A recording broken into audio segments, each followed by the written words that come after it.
भावे गावे गीत शुद्ध करून या चित्त तुझ व्हावा ही देव तरी हा सुलभ उपाव अनेकांचे कानी गुणदोष मनानाने मस्तक ठिंगणा करी संतांच्या चरणा विचिते वचन जेणे राय समाधान तुका म्हणे फार थोडा तरी परोपकार तुझ भावा हे देव तरी हा सुलभ उपाव पांडुरंगा करू प्रथम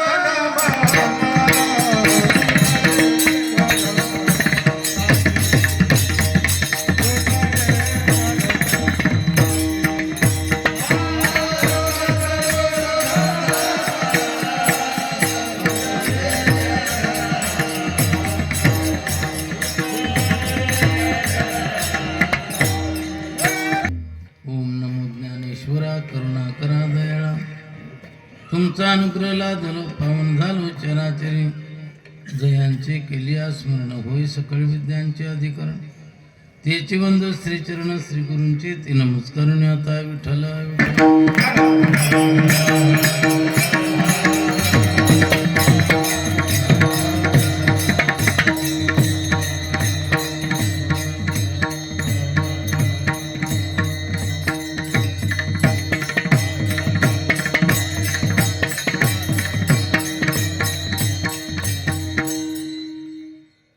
गावे गावे गीत शुद्ध करून या चित्त, तुझ भाव आहे देव तरी हा सुलभ उपाव.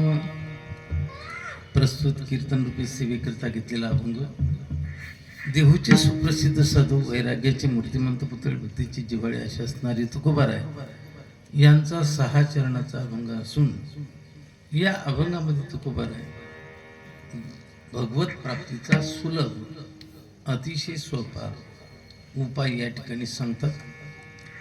या अभंगावर काही चिंतन करण्यापूर्वी, काही विचार मांडण्यापूर्वी 1-2 गोष्टी सांगणं आवश्यक आहे. अशा ईश्वर कृपेने, साधू संतांच्या आशीर्वादाने, सर्व भावी भक्त यांच्या सहकार्याने, कार्यकर्त्यांच्या अथक प्रयत्नाने, गायक वादक पेटी मास्तर विणेकरी, सर्व टाळकरी बंधू, गावातील आणि बाहेर गावातील, समोर बसलेले सर्व सज्जन श्रोते, माता भगिनी, तरुण वृद्ध बालगोपाल, गावातील आणि परिसरातून आलेले सर्व परमार्थ पथिक, सर्वांच्या उपस्थितीमध्ये आणि हरिभक्तपरायण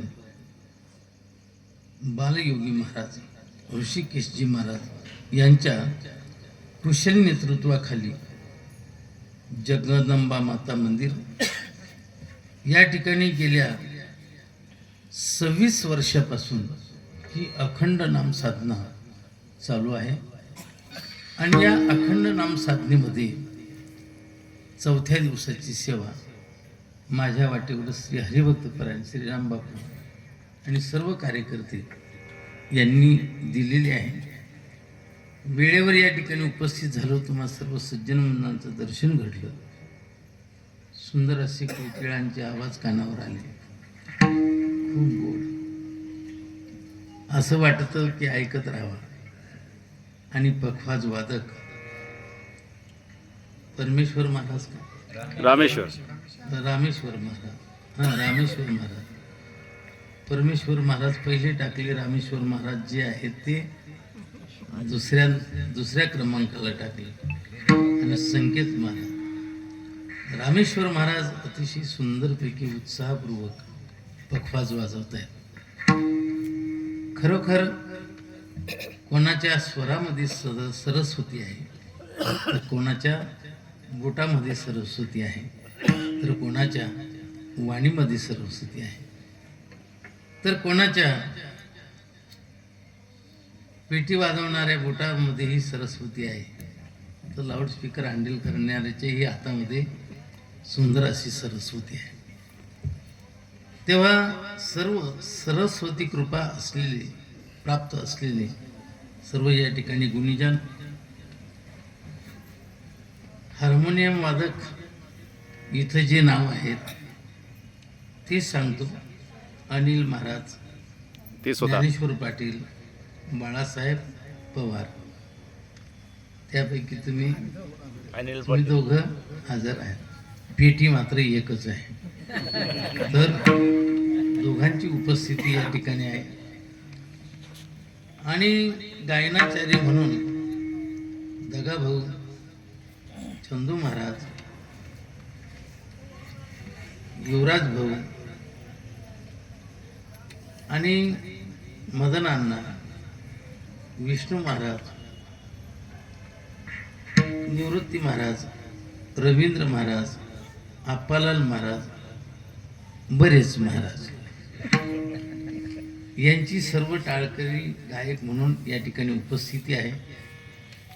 आणि व्यासपीठ ग्रंथराज ज्ञानेश्वरीचं व्यासपीठ जे चालवतात ते हरिभक्तपरायण विशाल महाराज गिरिमी आणि हरिभक्तपरायण नारायण महाराज ससे. सरळ या अभंगामध्ये तुकोबाराय करतायत.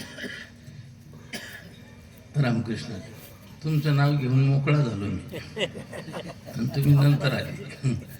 तेव्हा या अभंगामध्ये तुकोबाराय भगवंताच्या प्राप्तीचा सुलभ आणि सोपा उपाय सांगत आहेत.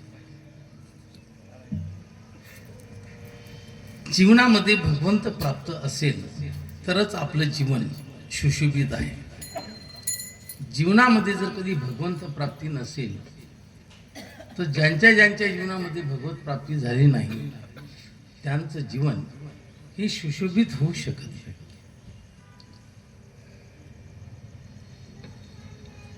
खूप दिवे लावले,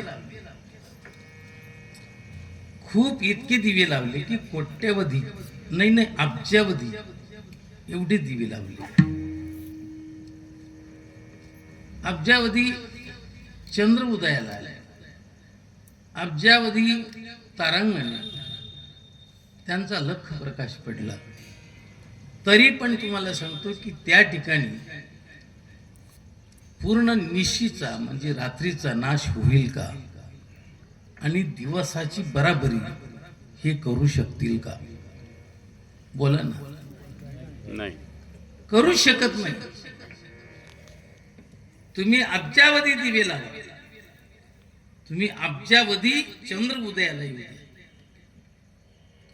अब्जावधी तारांगण प्रकाश आकाशामध्ये लुकलुक लुकलुक करू द्या, परंतु रात्रीचा नाश होऊ शकत नाही आणि हे यांचा प्रकाश दिवसाची बराबरी करू शकत नाही.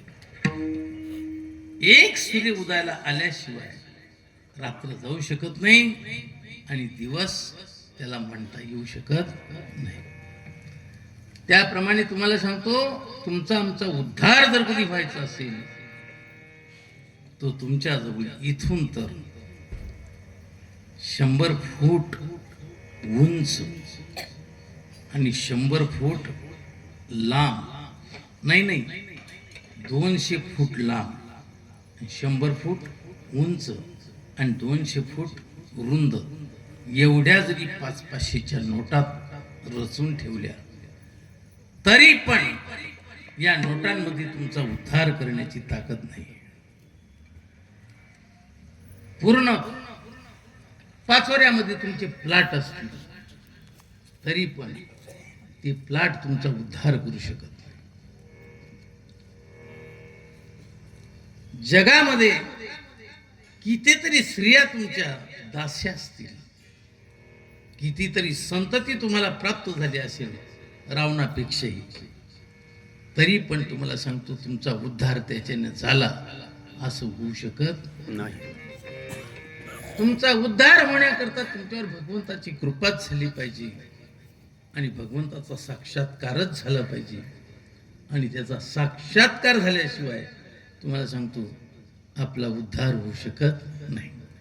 दीपदीपिका शशितारा हो तुका कोटीवरी रे परी नुकवेद. दीपदीपिका शशितारा हो तुका कोटीवरी रे परी न सरे निशी नुगवे दिवसू दिनकर नाथे जया परी रे. नुद्धरी जे नुद्धरी जे नुद्धरी जे गोपाळ बिन नुद्धरी जे. गोपाळाशिवाय तुम्हाला उद्धार करणारा कोणीच नाही. भगवंताशिवाय, भगवत साक्षात्काराशिवाय, आत्मसाक्षात्काराशिवाय आपला उद्धार होऊ शकत नाही.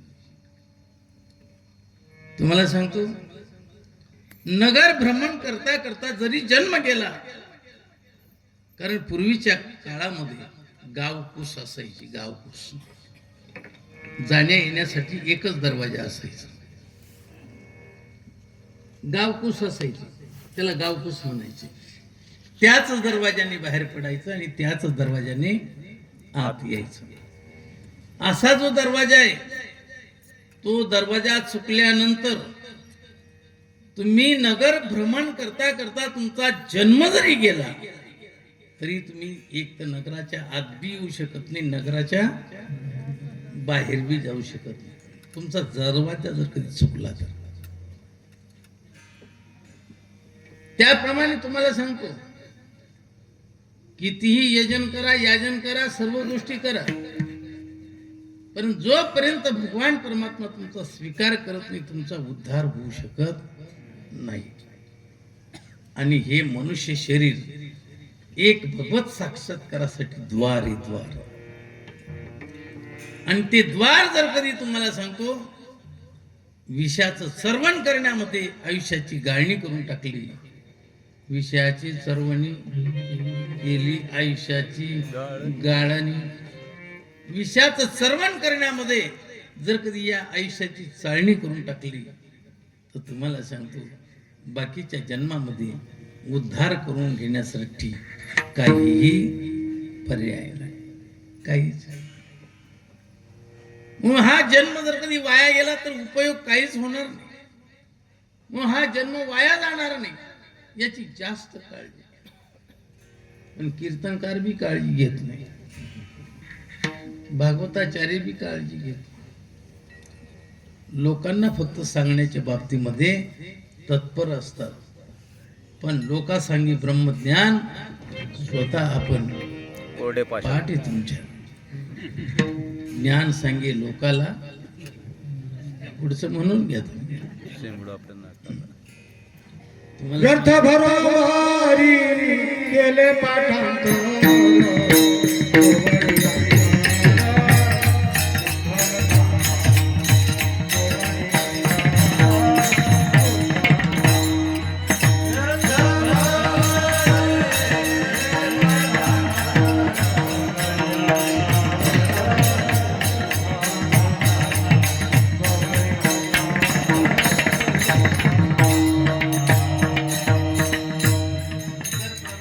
कितीतरी पाठांतर केलं, परंतु अंतःकरण त्याच्याने शुद्ध होईलच असं नाही.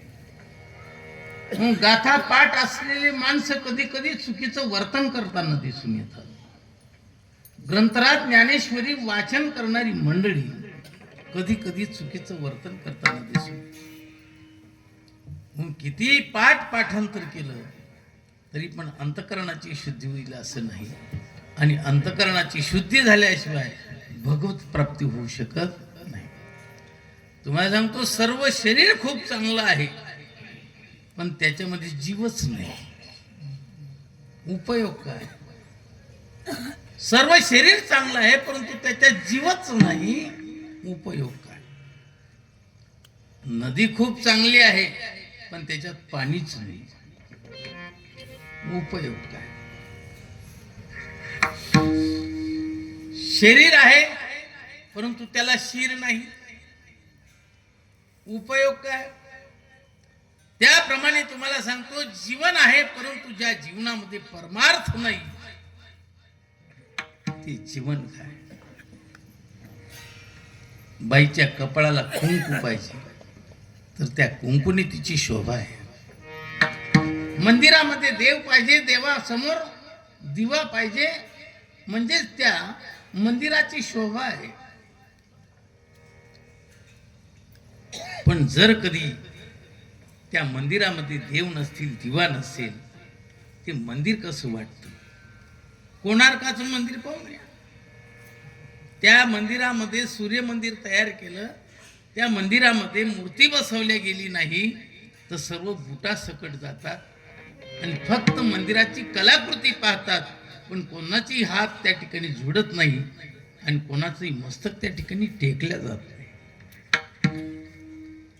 म्हणून त्याप्रमाणे तुम्हाला सांगतो, आपल्या जीवनामध्ये जर कधी परमार्थ नसेल तर आपलं जीवन तसंच जातं.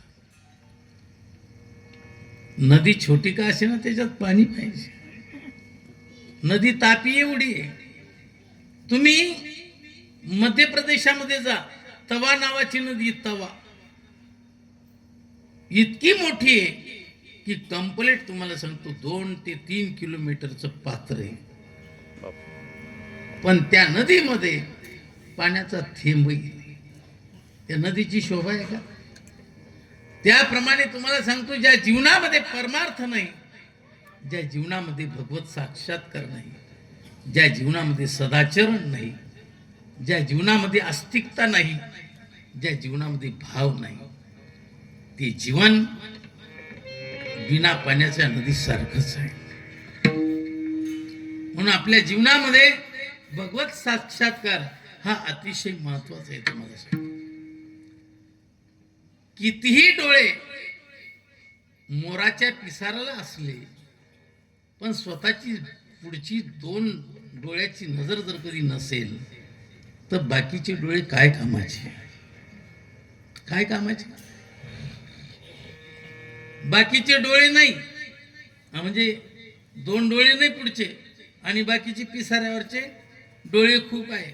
मस्तपैकी पिसारा त्यांनी असा पसरवलेला आहे, आणि त्याचे 2 डोळे तुम्ही काढून टाकलेले आहे. त्याला दिसेल का?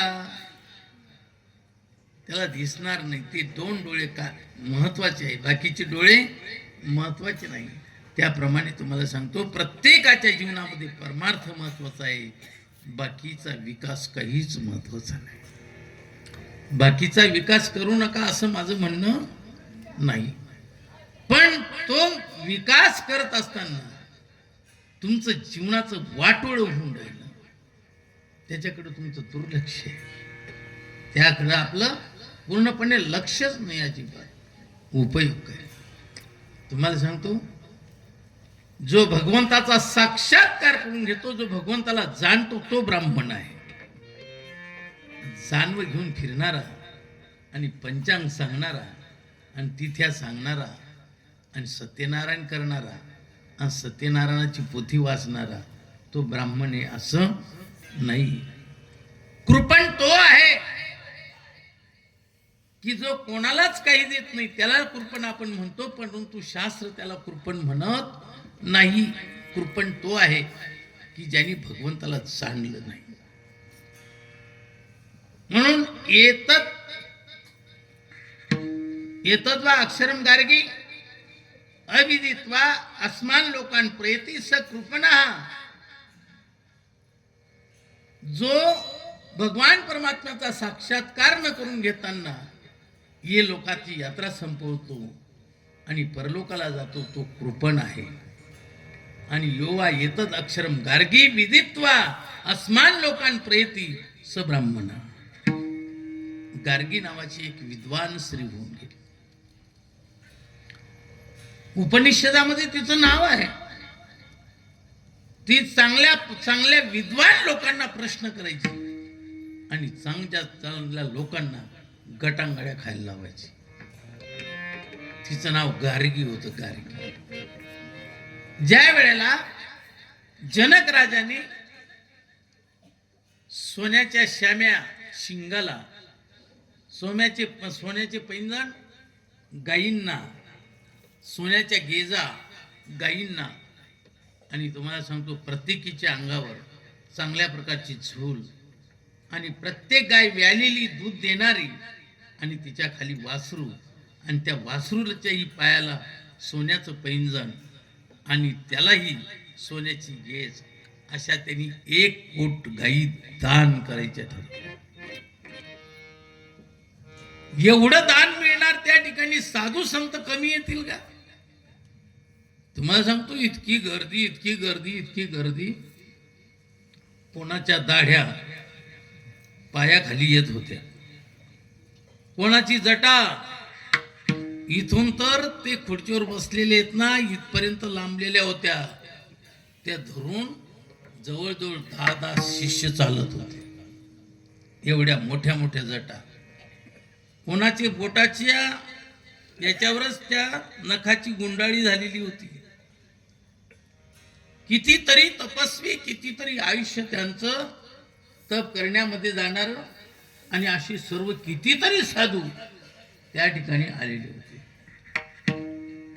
जनक राजांनी सांगितलं, जो ब्रह्मवेत्ता आहे त्यांनी या गायी न्यायच्या. कोणालाच वाटत नव्हतं की मी ब्रह्मवेत्ता आहे, ब्रह्माला जाणणार आहे, ब्रह्माचा अनुभव मला आलेला आहे. कोणीच त्या गायी वाळत नव्हतं.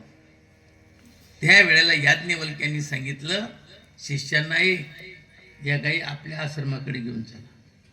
उठा, या गायी आपल्या आश्रमाकडे घेऊन चला. ते सर्व शिष्य गायी वाळायला लागले.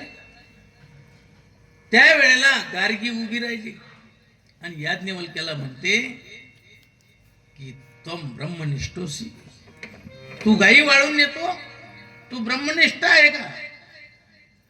ब्रह्मवेत्ता आहे का? ब्रह्माला जाणणार आहे का? ब्रह्माचा अनुभव आहे का?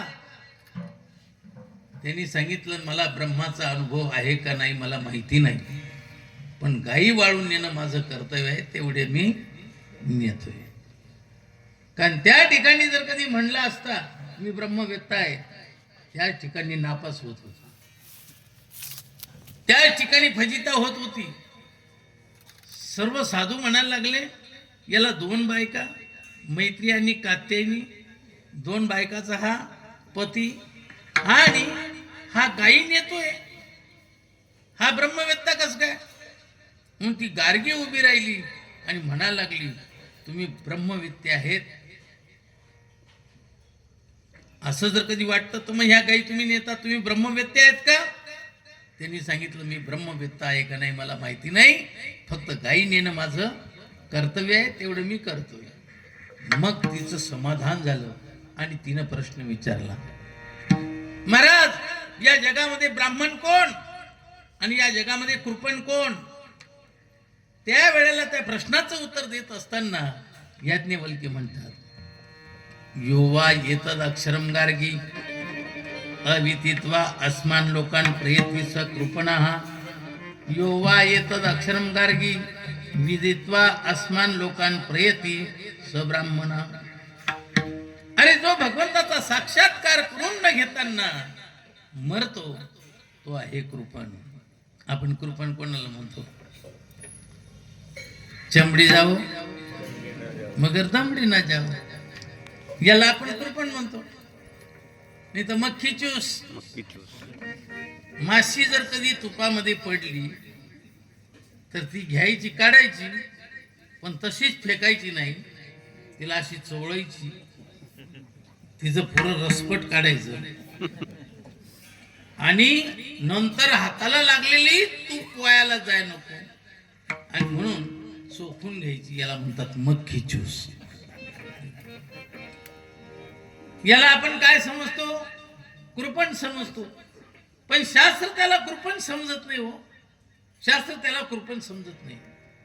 आणि आपण ब्राह्मण जो सत्यनारायणाची पोथी वाचतो, लग्न लावतो आणि जानवं घालतो आणि त्रिकाल संध्या करतो, त्याला आपण ब्राह्मण समजतो. अलीकडचे तर ब्राह्मण त्रिकाल संध्या बी करत नाही आणि एककाल संध्याही करत नाही. आजच्या ब्राह्मणांना नमस्कार आणि जे करत असतील त्यांनाही वंदन. तुम्हाला सांगतो, जो भगवान परमात्म्याला जाणतो, साक्षात्कार करून घेतो, तो खरा ब्राह्मण आहे. चोखोबारायांनी भगवत साक्षात्कार करून घेतला. नामदेव महाराजांनी भगवंताला जीव घातलं. नामदेव महाराजांनी दूध पाजलं. दूध पियो मोरे गोविंद लाला, दूध पियो मोरे गोविंद लाला.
दूध पाजलं देवाला सुंदरपैकी जीव घातला.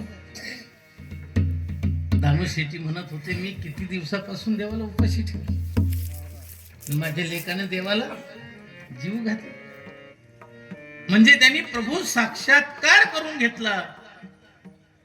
म्हणून ते ब्राह्मण. चोखोबारांचे हाड विठ्ठल विठ्ठल म्हणत होते. आणि जेव्हा आंधळी आपल्या स्वतःच्या पितंबरामध्ये देवाचे हाड, आपलं चोखोबारांचे हाड घेतले, त्यावेळेला विठ्ठल विठ्ठल म्हणून उड्या मारायला लागले हाड. ते हाड विठ्ठल म्हणत होते, आमचे थोबाड विठ्ठल म्हणत होते. ते हाड विठ्ठल म्हणत होते. आणि माझ्या चोखोबाला माझ्या जवळ समजलं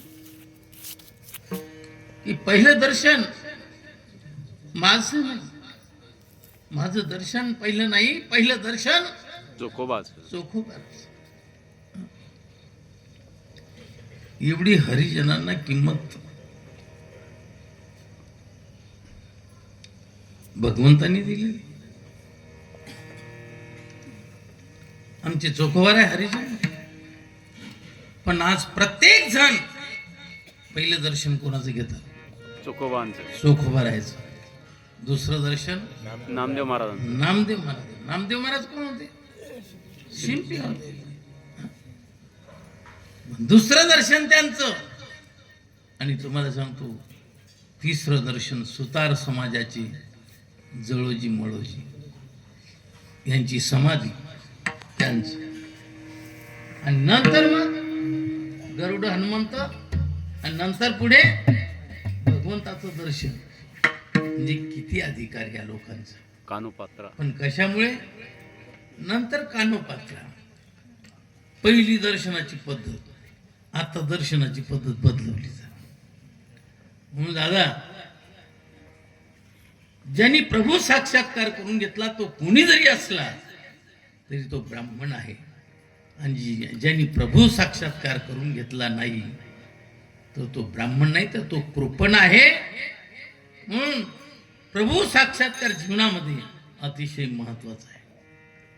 यह चेद वेदी दथ सत्यमस्ती न चेद वेदी महती विनष्टी भूतेषु भूतेषु विचित्य धीरा प्रत्यास्मान दमृता प्रत्यास्मान लोकादमृता भवंती.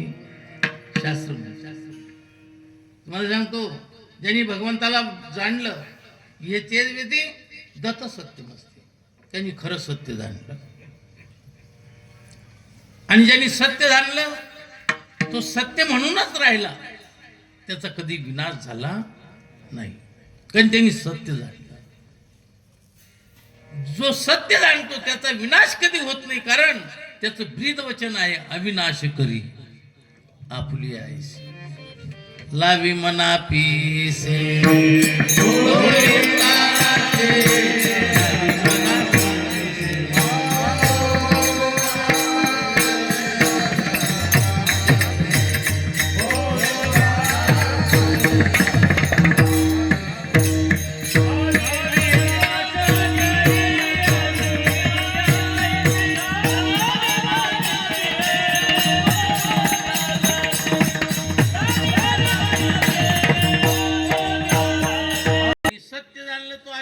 झाला, त्याचा कधीच विनाश होऊ शकत नाही.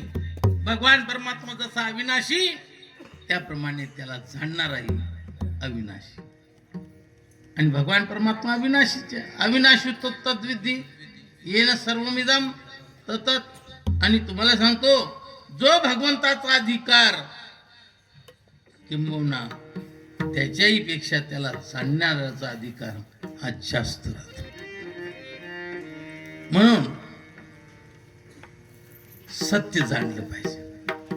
आणि ज्यांनी ते सत्य जाणलं नाही, त्या सत्याला ज्यांनी जाणलं नाही, त्या परमेश्वराला ज्यांनी जाणलं नाही, त्यांनी आपल्या जीवनामध्ये फार मोठी हानी करून घेतली, फार मोठं वाटोळं करून घेतलं. भगवंताला ज्यांनी जाणलं नाही त्यांनी काहीच केलं नाही व काहीच कमवलं नाही. मनुष्य पण तरी साधी नारायण, नाही तरी न पशु होणे.